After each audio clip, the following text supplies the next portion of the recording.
வணக்கம் குழந்தைகளே, இது என்னோட ஸ்டோரி கிட்ஸ் தமிழ். இன்றைக்கு அருண் கற்கும் கல்வியில் என்ன கற்றுக்கொண்டான் பார்க்கலாமா? வாங்க ஸ்டோரிக்குள்ள போகலாம். அருண் மிகவும் புத்திசாலி பையன். அவன் கல்வியில் மிகுந்த ஆர்வம் கொண்டவன். ஒவ்வொரு நாளும் புத்தகங்களை எடுத்துக்கொண்டு மகிழ்ச்சியாக பள்ளிக்கு செல்வான். கற்றலில் அவனுக்கு மிகுந்த ஆர்வம் இருந்தது. பள்ளியில் ஆசிரியர்கள் கேட்கும் எல்லா கேள்விகளுக்கும் அருண் உடனே பதில் சொல்லிவிடுவான். அருணின் திறமையை கண்டு ஆசிரியர்களும் பெற்றோர்களும் நண்பர்களும் அவனை பாராட்டினர். பல பரிசுகளை கிடைத்தன.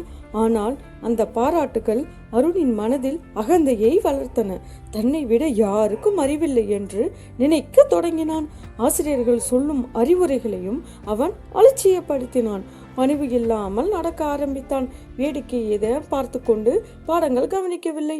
ஒரு நாள் கிராமத்திற்கு ஒரு அறிவாளி முதியவர் வந்தார்.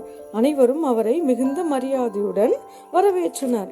அப்பொழுது முதியவர் அருணை அழைத்து வாழ்க்கையை பற்றி சில ஆழமான கேள்விகளை கேட்டார்.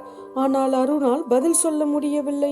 அப்போது முதியவர் சொன்னார், கல்வி மட்டும் போதாது, அதோடு பணிவும் நல்லுணர்வும் சேர்ந்தால்தான் அறிவு முழுமை பெறும். அருண் தனது தவறை உணர்ந்தான். அதன் பிறகு பணிவுடன் கற்றுக்கொண்டு பெரியவர்களை மதித்தல் நல்லவனாக வாழ்ந்தான்.